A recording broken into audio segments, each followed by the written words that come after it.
Hello दोस्तों, नमस्कार। मैं वंश आप लोगों का बहुत बहुत स्वागत करता हूं आपके अपने यूट्यूब चैनल ओशियन क्लासेस पर। जैसा कि हम लोगों ने इतिहास विषय को प्रारंभ किया है। इतिहास विषय में हम लोगों ने प्राचीन इतिहास को जानने के स्रोतों पर चर्चा किया है और हम लोग देखिएगा प्राचीन इतिहास में लास्ट क्लास में क्या चीज़ें पढ़े हैं। तो लास्ट क्लास में देखिएगा हम लोग वैदिकोत्तर साहित्य के बारे में पढ़ लिए हैं। वैदिकोत्तर साहित्य में हम लोगों ने वेदांग पढ़ा है, स्मृति ग्रंथ या स्मृतियों के बारे में चर्चा किया है, पुराणों के बारे में चर्चा और महाकाव्य के बारे में चर्चा कर लिया है। यहाँ तक की चर्चा हम लोग कंप्लीट कर चुके हैं। अब हम लोग इसके आगे की चर्चा प्रारंभ करेंगे। इसके आगे की चर्चा में देखिएगा अब हमें क्या क्या चीज़ें और पढ़ना है। ये हम अभी देखिएगा वैदिकोत्तर साहित्य पढ़े हैं। हम लोगों ने देखिएगा जब साहित्यिक स्रोतों की चर्चा की है तो साहित्यिक स्रोतों में देखिएगा हम लोगों ने साहित्यिक स्रोत को दो भागों में बांटा। एक को हम लोग धार्मिक साहित्य और दूसरे को हम लोग लौकिक साहित्य के बारे में देखा। फिर हम लोगों ने देखिएगा धार्मिक साहित्य के अंतर्गत देखिएगा धार्मिक साहित्य को दो भागों में, एक को हम लोग ब्राह्मण ग्रंथ और दूसरे को हम लोग या ब्राह्मण साहित्य उसी को और दूसरे को हम लोग देखिएगा ब्राह्मणेतर साहित्य कहा। ठीक है। फिर हम लोगों ने ब्राह्मण साहित्य को भी दो भागों में बांटा, एक को हम लोग वैदिक साहित्य और दूसरे को हम लोग वैदिकोत्तर साहित्य। हम लोग वैदिक साहित्य के अंतर्गत वेदों की चर्चा किए, ब्राह्मण ग्रंथों की चर्चा किए, आरण्यक की चर्चा किए और उसके बाद हम लोगों ने उपनिषदों के बारे में चर्चा किया। ठीक है ना। फिर हम लोगों ने वैदिकोत्तर साहित्य देखा और वैदिकोत्तर साहित्य में देखेगा हम लोग वेदांग की चर्चा किए। वेदांग के बाद देखिएगा हम लोग स्मृति ग्रंथ या स्मृतियों की चर्चा किए। फिर हम लोग देखिएगा पुराणों की चर्चा किए। ठीक है। और उसके बाद देखिएगा हम लोग महाकाव्य की चर्चा किए। महाकाव्य में हम लोगों ने रामायण और महाभारत, इसके बारे में हम लोग जो है डिटेल में जो है जब हम लोग वैदिक काल पढ़ेंगे तो वहाँ पर हम चर्चा करेंगे। ठीक है। अच्छा, तो इसके आगे की देखिएगा शुरुआत हम लोग आज से करेंगे। तो चलिए हम लोग इसको शुरू करते हैं। इसको हम लोग शुरू करते हैं।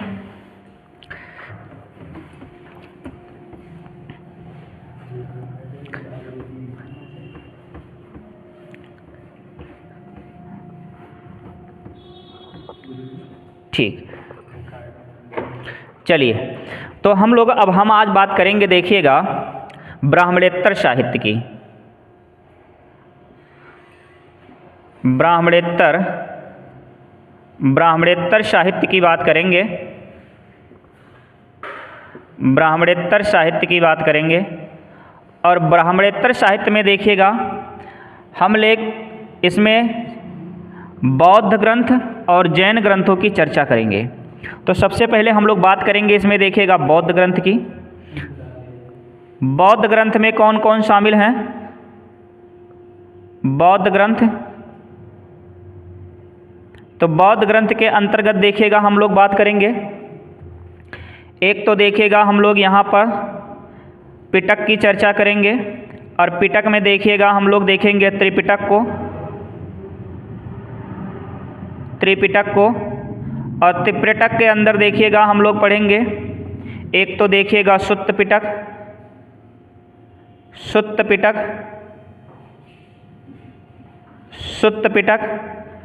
फिर हम लोग बात करेंगे देखिएगा एक तो सुत्त पिटक हो गया, दूसरा है देखिएगा विनय पिटक और उसके बाद हम लोग बात करेंगे अभिधम्म पिटक की।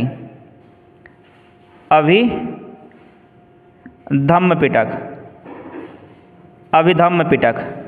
जब हम लोग बौद्ध धर्म की चर्चा करेंगे तब हम लोग इसके बारे में डिटेल पढ़ेंगे। हम लोग देखेंगे कि सुत्त पिटक की जो है रचना जो है ये आनंद के द्वारा, विनय पिटक की रचना जो है ये उपाली के द्वारा और अभिधम्म पिटक की जो रचना है देखिएगा ये मोगली तिष्यपुत्र के द्वारा किया जाएगा। ठीक है ना।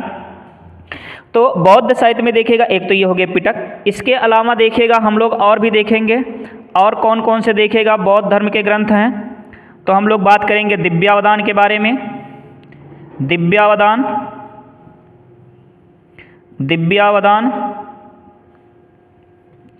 फिर हम लोग देखिएगा आगे बात करेंगे दिव्यावदान के बाद देखिएगा हम लोग बुद्ध चरित्र, बुद्ध चरित्र,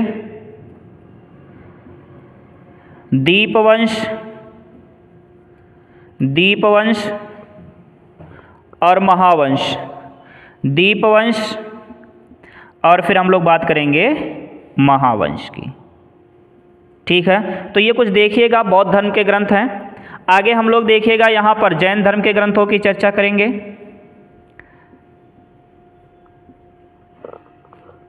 यानी जैन साहित्य की चर्चा करेंगे। तो जैन ग्रंथों में देखिएगा हम लोग बात करेंगे परशिष्ट पर्वन की, परशिष्ट पर्वन। एक तो हम लोग परशिष्ट पर्वन की बात करेंगे, फिर हम लोग भद्रबाहु चरित्र की बात करेंगे, भद्रबाहु चरित्र। फिर हम लोग देखिएगा भगवती सूत्र, भगवती सूत्र। फिर हम लोग देखेंगे कल्प सूत्र। तो भगवती सूत्र, कल्प सूत्र, परशिष्ट पर्वन, भद्रबाहु चरित्र, ये सब देखेगा जैन धर्म के ग्रंथ हैं। इधर हम लोग देखेंगे सुत्त पिटक, विनय पिटक, अभिधम्म पिटक, दिव्यावदान, बुद्ध चरित्र, दीपवंश, महावंश, ये सब के सब देखिएगा जो हैं बौद्ध धर्म के ग्रंथ हैं।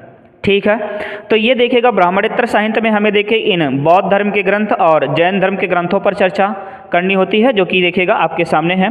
अब इसके बाद देखिएगा जो हम लोग चर्चा करेंगे वो लौकिक साहित्य पर बात करेंगे। और लौकिक साहित्य में देखिएगा हम लोग बात करेंगे सबसे पहले ऐतिहासिक ग्रंथ जो हैं। तो आगे हम लोग बात करेंगे देखिएगा लौकिक साहित्य की।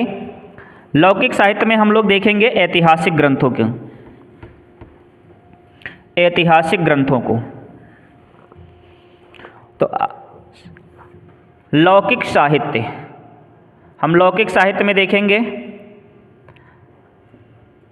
लौकिक साहित्य, लौकिक साहित्य। तो लौकिक साहित्य में हम लोगों ने देखा कि लौकिक साहित्य के अंतर्गत देखेगा हम लोग बात करेंगे एक तो ऐतिहासिक ग्रंथ की, ऐतिहासिक ग्रंथ की। यहाँ पर हम लोग ऐतिहासिक ग्रंथ को देखेंगे। तो ऐतिहासिक ग्रंथ में देखिएगा बहुत सारे ग्रंथ हैं। जैसे सबसे पहले हम लोग बात करेंगे चाणक्य का ग्रंथ देखिएगा, चाणक्य अर्थशास्त्र, चाणक्य का अर्थशास्त्र, चाणक्य का अर्थशास्त्र, अर्थशास्त्र। फिर हम बात करेंगे देखिएगा तो चाणक्य के अर्थशास्त्र की बात करेंगे। फिर उसके बाद हम लोग बात करेंगे देखिएगा कल्हड़ की,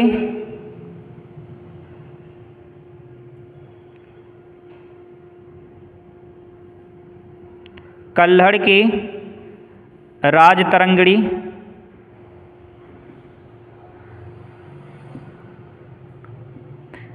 तो राजतरंगिणी की बात हम लोग करेंगे इसमें।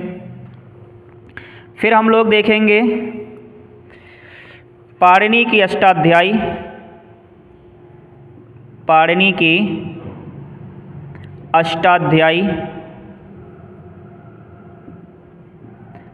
अष्टाध्यायी। इससे भी देखिएगा हमें प्राचीन काल के इतिहास के बारे में जानकारी मिलती है। तो चाणक्य का अर्थशास्त्र हो गया, कल्हड़ की राजतरंगिणी हो गई, पाणिनि का अष्टाध्यायी हो गया, पतंजलि का महाभाष्य, पतंजलि का महाभाष्य, महाभाष्य। फिर हम बात करेंगे पतंजलि का महाभाष्य, सोमदेव का कथा सरित सागर, सोमदेव का कथा सरित सागर, कथा सरित सागर, सोमदेव का कथा सरित सागर। तो चाणक्य का अर्थशास्त्र, कल्हड़ की राजतरंगिणी, पाणिनि की अष्टाध्यायी, पतंजलि का महाभाष्य, सोमदेव का कथा सरित सागर, ये देखिएगा ऐतिहासिक ग्रंथ हैं जिनसे हमें देखिएगा प्राचीन इतिहास के बारे में जानकारी प्राप्त होती है। इसके अलावा भी अगर हम लोग देखें तो हम लोग इसके अलावा देखेंगे, देखिएगा कालिदास की रचना है, कालिदास। तो कालिदास की हम लोग देखेंगे मालविकाग्निमित्रम, मालविकाग्निमित्रम, रघुवंशम, मालविकाग्निमित्रम, इसी में हम लोग बात करेंगे रघुवंशम।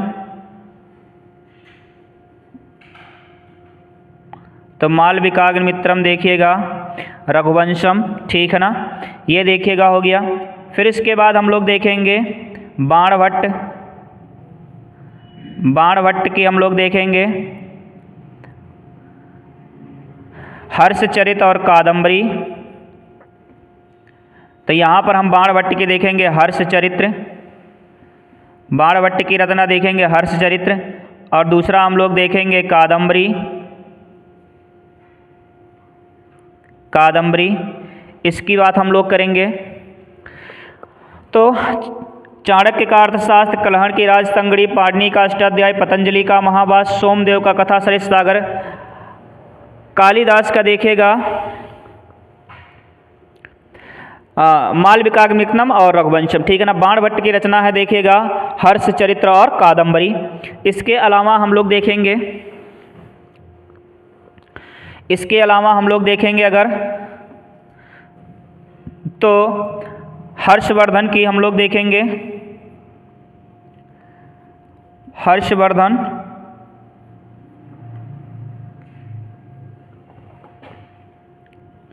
प्रियदर्शनी,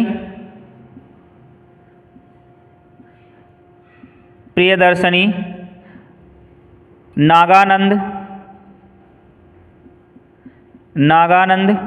तो ये देखिएगा कुछ ऐसी पुस्तकें हैं जिनसे हमें प्राचीन इतिहास के बारे में जानकारी प्राप्त होती है, जिनमें देखिएगा चाणक्य का अर्थशास्त्र, कलहण की राजतरंगिणी, पाणिनि का अष्टाध्यायी, पतंजलि का महाभाष्य, सोमदेव का कथा सरित सागर, कालिदास का देखिएगा मालविकाग्निमित्रम, रघुवंशम, ठीक है ना।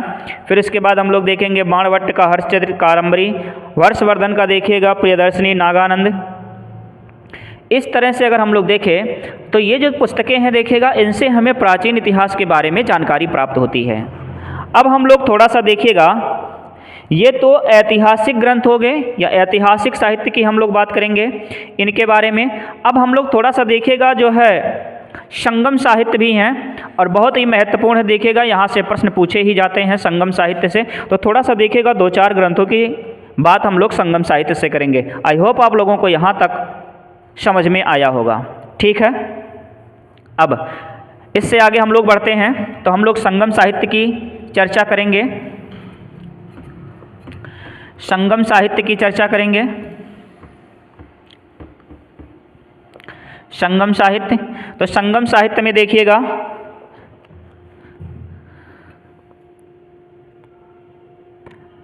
संगम साहित्य,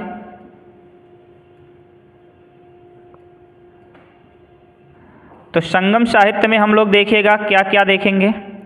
तो एक किताब देखिएगा, बड़ा ही अच्छी किताब है,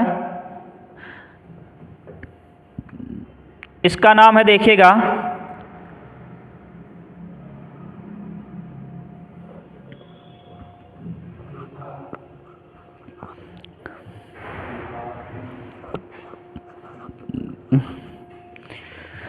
तो देखिएगा इसे हम लोग देखेंगे संगम साहित्य में पहले तिरुकुरल,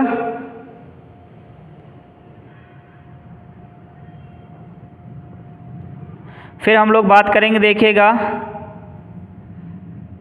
शिलप्पादिकारकम,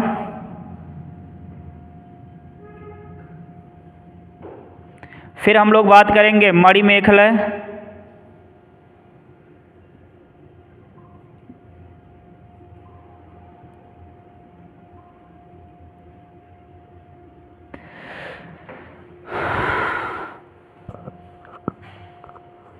तो तो ये देखिएगा संगम साहित्य के देखिएगा ग्रंथ हैं, ठीक है ना।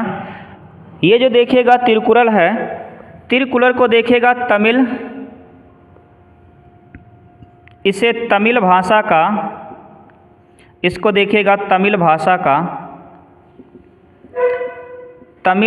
का इलियड कहा गया है।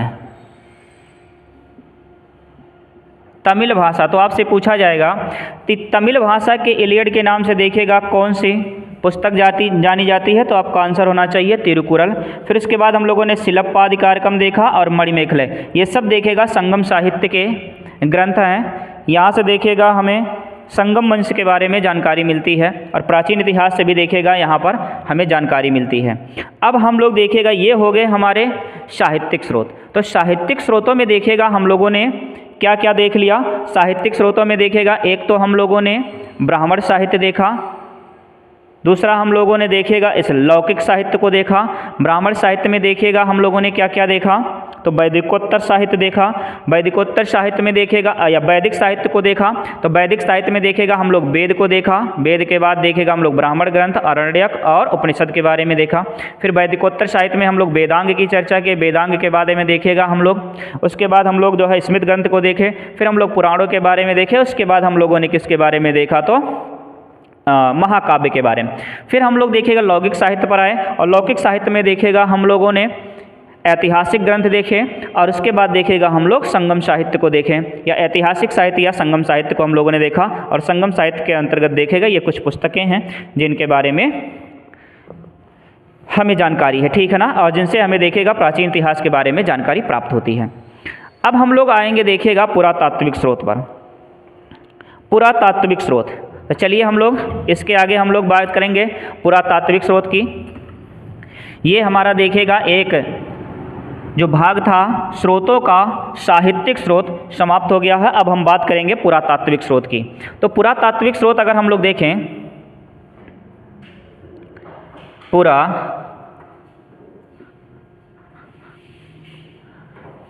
पुरातात्विक स्रोत, और इस पुरातात्विक स्रोत में अगर हम बात करेंगे तो पुरातात्विक स्रोत में देखिएगा क्या आता है, तो यहाँ पर देखिएगा हम अभिलेखों की चर्चा करते हैं। अभिलेख देखिएगा होते हैं। अभिलेख के बाद देखिएगा यहाँ पर सिक्कों की चर्चा किया जाता है, सिक्कों। फिर हम लोग देखेंगे स्मारक, फिर उसके बाद देखिएगा स्मारक के बाद हम लोग देखेंगे यहाँ पर मृदभांड, ठीक है ना। इन सब से देखिएगा जो है, इन सब से हमें देखिएगा साहित्यिक स्रोत के बारे में जानकारी मिलती है, ठीक है ना। साहित्यिक स्रोत देखिएगा ये हमारे इतिहास को जानने के साहित्यिक स्रोतों में शामिल होते हैं। तो सबसे पहले हम लोग बात करेंगे देखिएगा बात करेंगे किसकी, तो अभिलेख की। तो चलिए हम लोग सबसे पहले अभिलेख के बारे में देखते हैं। वैसे अभिलेख तो बहुत सारे हैं लेकिन कुछ अभिलेख हम यहाँ पर चर्चा करेंगे। जैसे अगर आपसे पूछे कि सबसे प्राचीनतम अभिलेख, अगर हम लोग अभिलेखों की बात करें, अभिलेखों की चर्चा करें, अभिलेख के बारे में देखें, तो अभिलेख में देखिएगा पहला प्रश्न मेरा यही है कि सबसे प्राचीनतम अभिलेख, सबसे प्राचीनतम अभिलेख हम बात करेंगे देखिएगा सबसे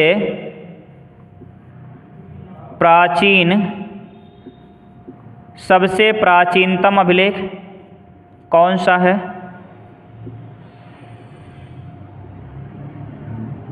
फिर हम लोग बात करेंगे देखिएगा सबसे प्राचीनतम अभिलेख, फिर हम बात करेंगे संस्कृत भाषा का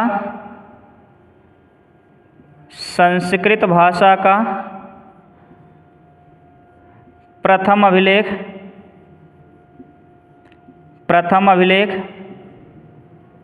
संस्कृत भाषा का प्रथम अभिलेख। फिर हम बात करेंगे देखिएगा संस्कृत भाषा का प्रथम अभिलेख।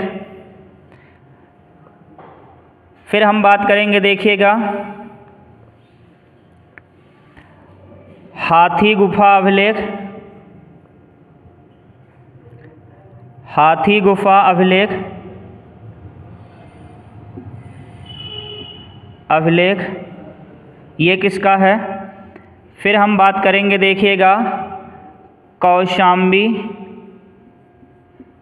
कौशाम्बी अभिलेख, कौशाम्बी अभिलेख, या इसी को हम लोग कहते हैं रानी का अभिलेख, रानी का अभिलेख। कुछ जो महत्वपूर्ण अभिलेख हैं देखिएगा उनके बारे में हम यहाँ पर देख लेंगे, ठीक है ना। तो सबसे प्राचीनतम अभिलेख संस्कृत भाषा का देखिएगा, प्रथम अभिलेख किसे माना जाता है? हाथी गुफा अभिलेख किसका है? कौशाम्बी अभिलेख किसे कहा जाता है देखिएगा, या किसे देखिएगा? रानी का अभिलेख, ये किसके द्वारा देखिएगा लिखवाया गया। फिर हम बात करेंगे इसके अलावा और बात करते हैं देखिएगा, हम बात करेंगे ऐहोल अभिलेख, ऐहोल अभिलेख, ऐहोल अभिलेख। फिर हम बात करेंगे देखिएगा एरण अभिलेख, एरण अभिलेख, एरण अभिलेख। फिर हम बात करेंगे देखिएगा प्रयाग प्रशस्ति, प्रयाग स्तंभलेख, या इसी को प्रयाग प्रशस्ति कहा जाता है, ठीक है। तो ये कुछ देखिएगा अभिलेख हैं, इनसे हमें क्या जानकारी प्राप्त होती थोड़ा सा हम लोग देखते हैं देखिएगा। तो सबसे देखिएगा जो प्राचीनतम अभिलेख है उसे हम लोग बोगज गोई का अभिलेख कहते हैं, उसको हम लोग क्या कहते हैं? बोगज गोई का अभिलेख। और ये मध्य एशिया का है। कहाँ का? तो आपका आंसर होना चाहिए मध्य एशिया, ठीक है ना, बोगज गोई अभिलेख। संस्कृत भाषा का देखिएगा तो इसको हम लोग कहेंगे जूनागढ़ अभिलेख, और जूनागढ़ देखिएगा अभिलेख, जूनागढ़ अभिलेख। और ये जो जूनागढ़ अभिलेख देखिएगा ये रुद्रदामन का है, रुद्रदामन, तो रुद्रदामन का देखिएगा जूनागढ़ अभिलेख। हाथी गुफा देखिएगा अभिलेख देखिएगा, ये कलिंग नरेश खारवेल का है, कलिंग नरेश खारवेल का है हाथी गुफा अभिलेख। इसी देखिएगा जो है हाथी गुफा अभिलेख से जानकारी मिलती है कि महापद्म नंद देखिएगा कलिंग पर आक्रमण किया था, तो महान पद्म नंद के देखिएगा कलिंग पर विजय की जानकारी हमें इसी कलिंग देखिएगा खारवेल के हाथी गुफा अभिलेख से मिलती है। कौशाम्बी अभिलेख या देखिएगा रानी का अभिलेख हम लोग कहते हैं। और ये जो कौशाम्बी अभिलेख या रानी का अभिलेख है इसमें देखिएगा, इस अभिलेख में अगर हम लोग देखें तो इसमें देखिएगा अशोक की पत्नी कारुआ की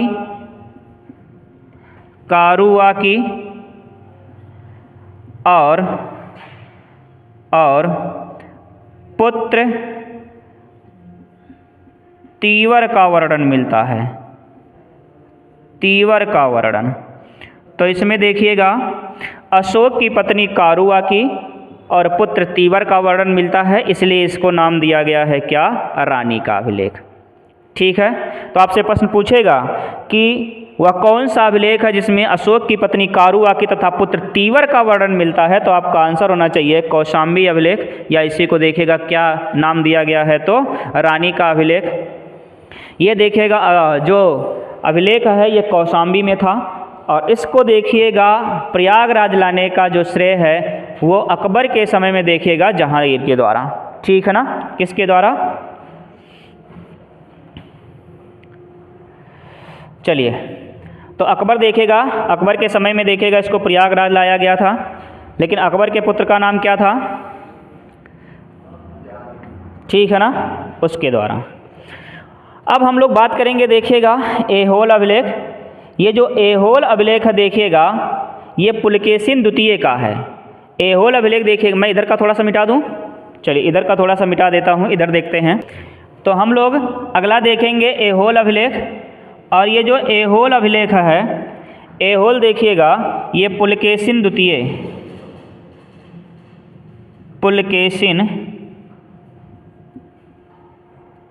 पुलकेशिन द्वितीय का है। इसी देखिएगा एहोल अभिलेख से हमें जानकारी मिलती है कि पुलकेशिन द्वितीय ने नर्मदा नदी के किनारे हर्षवर्धन को पराजित किया था। ठीक है, तो पुलकेशिन द्वितीय का है।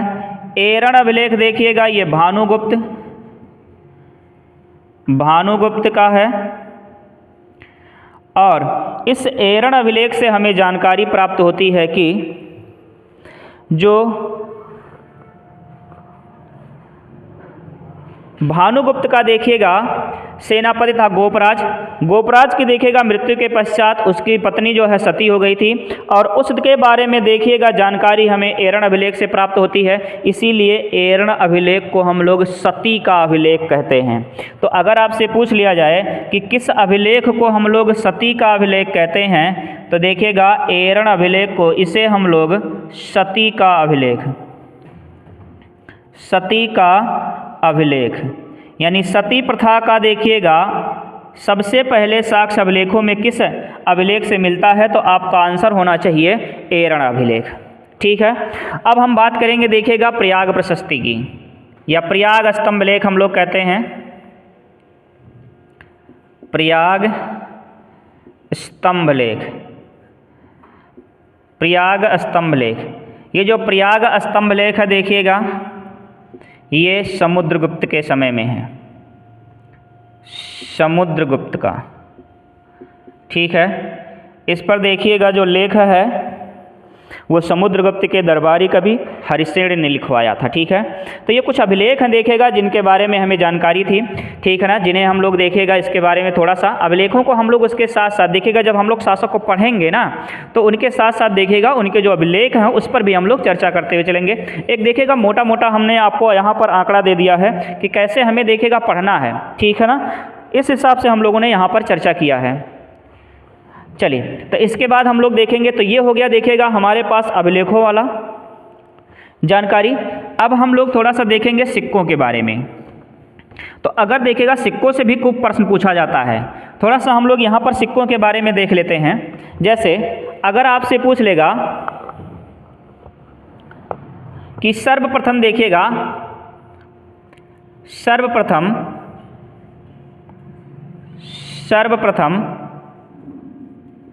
सोने के सिक्के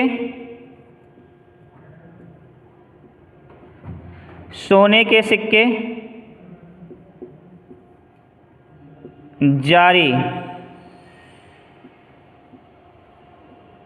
सर्वप्रथम सोने के सिक्के जारी करने का श्रेय। तो सर्वप्रथम देखिएगा सोने के सिक्के किसने जारी किए, सर्वप्रथम देखिएगा, फिर हम लोग बताएंगे देखिएगा सर्वप्रथम सोने के सिक्के जारी करने का श्रेय किसे दिया जाता है। फिर हम लोग देखेंगे सबसे या सर्वाधिक सोने के सिक्के, सर्वाधिक सोने के सिक्के, सर्वाधिक सोने के सिक्के जारी करने का श्रेय, जारी करने का श्रेय किसे दिया जाता है। फिर हम बात करेंगे देखिएगा सर्वाधिक शुद्ध सोने के सिक्के, सोने के सिक्के जारी करने का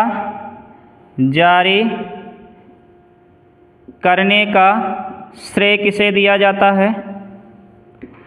फिर हम बात करेंगे देखिएगा सर्वाधिक सिक्के किसने जारी किए, सर्वाधिक सिक्के जारी करने का श्रेय किसे दिया जाता है। फिर हम बात करेंगे, देखिएगा कि कुषाण वंश में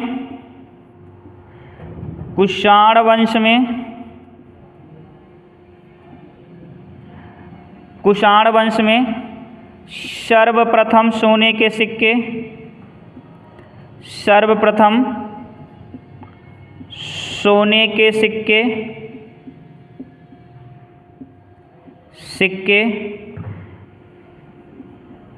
जारी करने का श्रेय ये किसे दिया जाता है। और फिर हम बात करेंगे, देखिएगा शीशे के सिक्के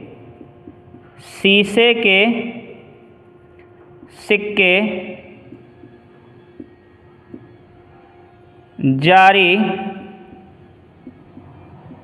करने का श्रेय, शीशे के सिक्के जारी करने का श्रेय किसे दिया जाता है। ये कौन से शासक थे जिन्होंने शीशे के सिक्के जारी किए। चलिए एक एक करके हम लोग देते हैं। अगर आपसे पूछे कि सर्वप्रथम सोने के सिक्के जारी करने का श्रेय किसे दिया जाता है, तो आपका आंसर होना चाहिए हिंद यवन शासकों ने। किसको? हिंद यवन शासकों को। हिंद यवन शासक, हिंद यवन शासकों को देखिएगा सर्वप्रथम सोने के सिक्के जारी करने का श्रेय दिया जाता है, ठीक है ना। सर्वाधिक सोने के सिक्के जारी करने का श्रेय गुप्त शासकों को दिया जाता है। किसको दिया जाता है? गुप्त शासकों को दिया जाता है।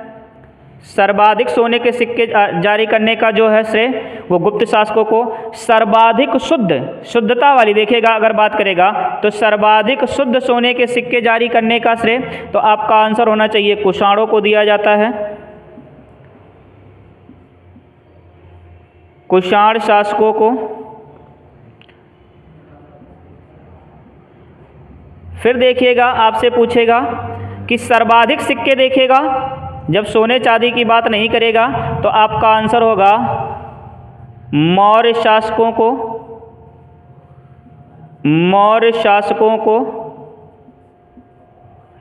फिर कुषाण वंश में सबसे पहले सोने के सिक्के किसने जारी किया, तो आपका आंसर होना चाहिए विम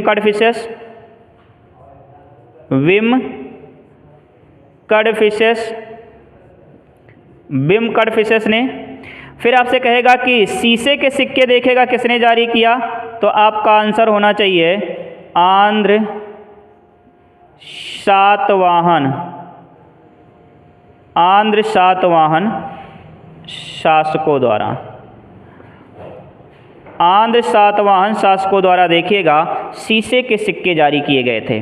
तो यहाँ से हम लोगों ने देखा सिक्कों के इतिहास के बारे में, देखिएगा कि सबसे पहले सोने के सिक्के किसने जारी किए, तो हिंद यवन शासकों ने। सर्वाधिक सोने के सिक्के गुप्तों ने। सबसे शुद्ध सोने के सिक्के कुषाण शासकों ने। और सर्वाधिक सिक्के देखिएगा अगर कहेगा तो मौर्य शासकों ने। कुषाण वंश में सबसे पहले सोने का सिक्का किसने जारी किया, तो बिम कडफिसेस ने। फिर आपसे कहेगा कि शीशे के सिक्के किसने जारी किए, तो आपका आंसर होना चाहिए आंध्र सातवाहन शासकों ने। मुझे लगता है कि यहाँ तक बात समझ में आ गई होगी। तो ये देखिएगा आपका हो गया साहित्यिक स्रोत। आज हम लोगों ने देखिएगा यहाँ तक चर्चा किया साहित्यिक स्रोतों की। अब हम बात करेंगे देखिएगा आगे विदेशी यात्रियों के विवरण की। लेकिन विदेशी यात्रियों के विवरण की जो चर्चा है देखिएगा हम नेक्स्ट क्लास में करेंगे। आज की क्लास हम यहीं तक रखते हैं। आई होप आप लोगों को बहुत ही अच्छा लगा होगा। आप अपना कमेंट जरूर दें कि आपको क्लास कैसी लगी। चलिए आज की क्लास हम यहीं पर समाप्त करते हैं। धन्यवाद।